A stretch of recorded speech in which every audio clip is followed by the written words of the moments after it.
দীপজল সাহেবরা বাপদাদার আমল থেকেই পয়সাওয়ালা মানুষ। তার বাবা তার আম্মা প্রচুর সম্পত্তি, তাদের অনেক জায়গা জমি, তারা টাকা নিয়েই যে টাকার মধ্যে জন্ম নিয়েছে। তাকে যদি বলেন যে টাকা দিয়ে ভোট কেনা হচ্ছে, সে টাকা দিয়ে ভোট কিনবে কেন? সে যদি চলে যায়, সে যদি ছবি না করে, সে কি না খেয়ে থাকবে? তার বাড়ি থেকে ভাত উঠবে না? বরঞ্চ এফডিসি কানা হয়ে যাবে। জুনিয়র শিল্পীরা, আমাদের মতো শিল্পীরা সব আমরা মরে যাব। দীপজল সাহেব যদি না আসে, আমরা সব মরে যাব। কারণ আর ছবিও হবে না, আর এখানে হবে অন্যরকম খেলা।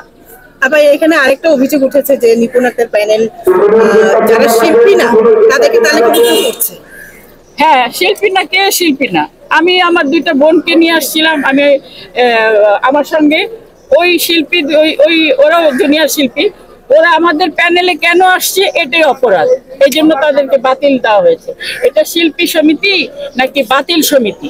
না, এটা তো শুধু এই ইলেকশন না, সব ইলেকশনেই গুজব ওঠে। সব জায়গায় বাড়িতে দুই বউ থাকলে একই অবস্থা হয়, ওর কথা বলে ওর কথা বলে, এরকম এটা হয়েই থাকে। তারপরও আমরা আশাবাদী যে দীপজল মিশার প্যানেল নিয়ে ইনশাল্লাহ আল্লাহ যদি মুখ তুলে তাকান, একটা ভবিষ্যতে একটা কিছু হবে। কারণ দীপজল সাহেব একটা অনেস্ট লোক, অনেক ভালো মানুষ। বাইরে থেকে কে কি বলে সেটা দেখার মানুষ, আমরা বাঙালিরা বাইরের কথাটাই বেশি শুনি। আপনি যখন মিশবেন তার সঙ্গে, তখন বুঝতে পারবেন সে আসলে কেমন মানুষ। তার মনটা অনেক বড় এবং সে ফিল্মের জন্য পারফেক্ট লোক। এবং সে যদি আসে, এই ইন্ডাস্ট্রিতে প্রচুর ছবি হবে এবং তাকে দেখে অনেক প্রযোজক আসবে, ডিরেক্টররা উৎসাহ পাবে, ডিরেক্টররা ছবি পাবে তার কাছ থেকে, স্ক্রিপ্ট রাইটাররা স্ক্রিপ্ট বানানোর সুযোগ পাবে, নতুন নতুন শিল্পী সুযোগ পাবে। এই জন্যই আমাদের খুব ইচ্ছা উনি আসুক, আসলে পরে আপনি একেবারে সরাসরি সাপোর্ট করছেন বিশেষ প্যানেলকে। হ্যাঁ, কারণ কেউ তো এইভাবে বলে না, আপনি অত্যন্ত সাহসিকতার সাথে। না, যেটা সত্য সেটা বলতে অসুবিধা নাই, যেটা সত্য সেটা বলতে তো অসুবিধা নেই। যেটা আমি যেটা বুঝতে পেরেছি, আমার মন যেটা বলছে সেটাই বললাম। যেটা আমি সারা জীবন দেখে আসছি যে উনি তো ছবি বানাই, অনেক ছবি বানাচ্ছে না, ওনার অনেক হিট ছবি আছে। সাকিব, অপু তো ওনার ব্যানার থেকে হিট হয়ে এসছে, কোটি টাকার কাবিন না কি ছবি দিয়ে।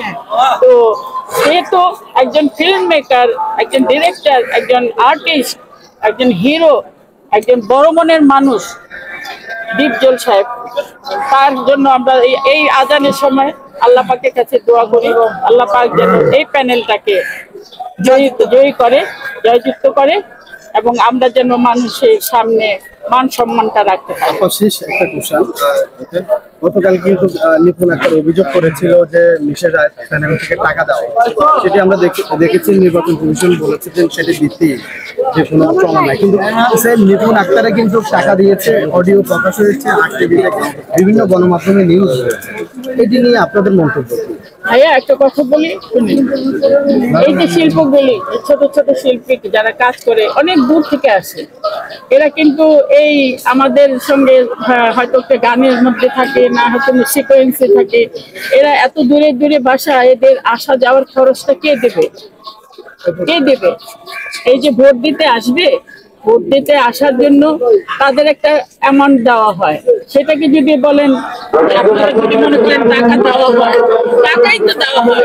এই শিল্পীগুলি তো ধনবান না বা কোটি টাকার মালিক না, এরা টাকা দিতে পারে।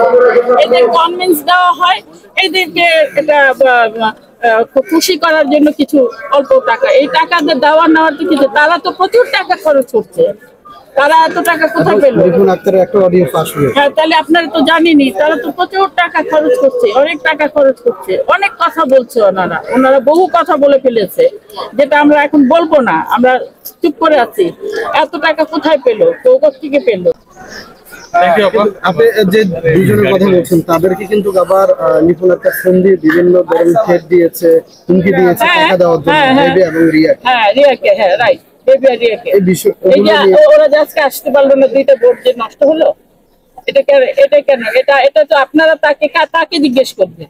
একজন সত্যিকার চলচ্চিত্র শিল্পীর অবাধ বিচরণ থাকবে এবং তাকে নির্বাচনে অংশগ্রহণ করার রাইট আছে। দোষ কি? আপনার দলে আমি আসছি সেজন্য তো